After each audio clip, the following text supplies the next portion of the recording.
9/12/2025ના રોજ Rajkot rural control રૂમમાં એક વર્દી આવી હતી, જેમાં બેસિસમાં આપણે એક BNS 103 મુજબ ખૂનનો ગુનો દાખલ કરવામાં આવ્યો હતો.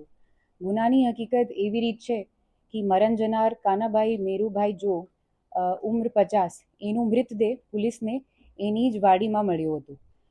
શરૂઆતમાં આપણે પ્રાઇમરી ઇન્ફોર્મેશન આ હતી કે એનો કદાચ કંઈ એક્સિડન્ટ થઈ ગયો છે, મોટર વ્હીકલ એક્સિડન્ટ. તપાસ પછી આ સામે આવ્યું કે મરણ જનારનો સગો ભત્રીજો વિરમભાઈ ભૂપતભાઈ જોગ અને એનો જ સગો દીકરો રામદે કાનાભાઈ જોગ બંને સાથે મળી કાવતરું રચી આ અકસ્માતનો બનાવ ઉપજાવી કાઢેલ છે. અને આરોપીઓની ત્યારે ધરપકડ કરવામાં આવી.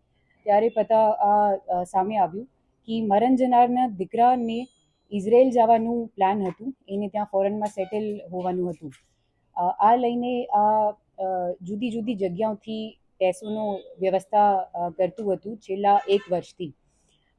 એને પિતાની એક વીમા લાઈફ ઇન્સ્યોરન્સ પોલિસી હતી HDFCની, જેની કુલ વેલ્યુ લગભગ 60 થી 70 લાખની હતી. તો એને દરેક રાસ્તો ટ્રાય કર્યું અને પછી જ્યાર સુધી એના પાસે નાણાં જો છે આખા એકઠા નહીં થયા, ત્યારે એને આપણે વિરમભાઈ સાથે મળીને પ્લાન બનાવ્યું કે કાનાભાઈના મર્ડર કરીને અને પછી જે ઇન્સ્યોરન્સના પૈસા મળીએ આ યુઝ કરીને એને ઇઝરાયલ સેટલ થવા જવાનું છે. તો એને 2 વખતે મર્ડર કરવાની ટ્રાય કી. પહેલી વખતે એને આપણે પિતાને ઝેર આપવાની કોશિશ કી, આ ફેલ થઈ ગયું હતું. અને એના પછી આ બંને જો છે આ એક્સિડન્ટ તરીકેનો બનાવ બતાવીને આપણે એક વાડીમાં જ મોજૂદ કુહાડીથી કાનાભાઈનો મર્ડર વિરમભાઈ કરી દીધું.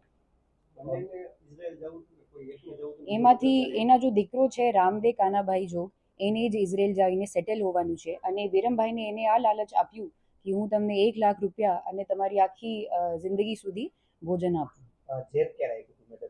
ઝેર એનાથી 2-3 દિવસ પહેલા જ.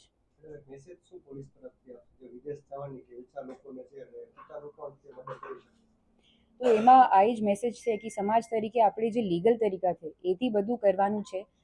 બેંકની તરફથી બધું લોન મળે છે કરિયર માટે, આપણી પ્રોગ્રેસ માટે, તો એનો ઉપયોગ કરવાનો છે. મેડમ, ખાસ કરીને પોલીસને કઈ રીતે જાણ થઈ કે આખો બનાવ છે તે હત્યાનો છે? કારણ કે પહેલા એક્સિડન્ટ કહેવામાં આવ્યું, કઈ રીતે?